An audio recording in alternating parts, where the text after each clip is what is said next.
My dear students, তোমাদের আজ history থেকে একটি প্রশ্নের আমি উত্তর দেব। প্রশ্নটি হলো দাবানল কি?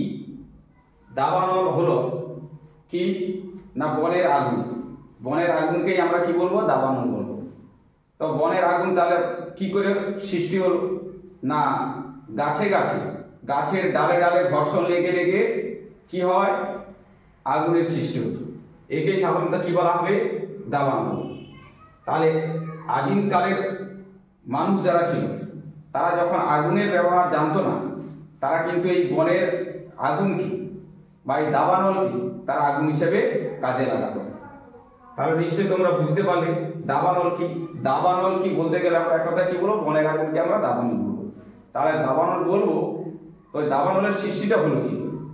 সেটা হচ্ছে কি না গাছের ডাল ডালে ঘর্ষণ লেগে। নিশ্চয়ই তোমরা বুঝতে পারলে।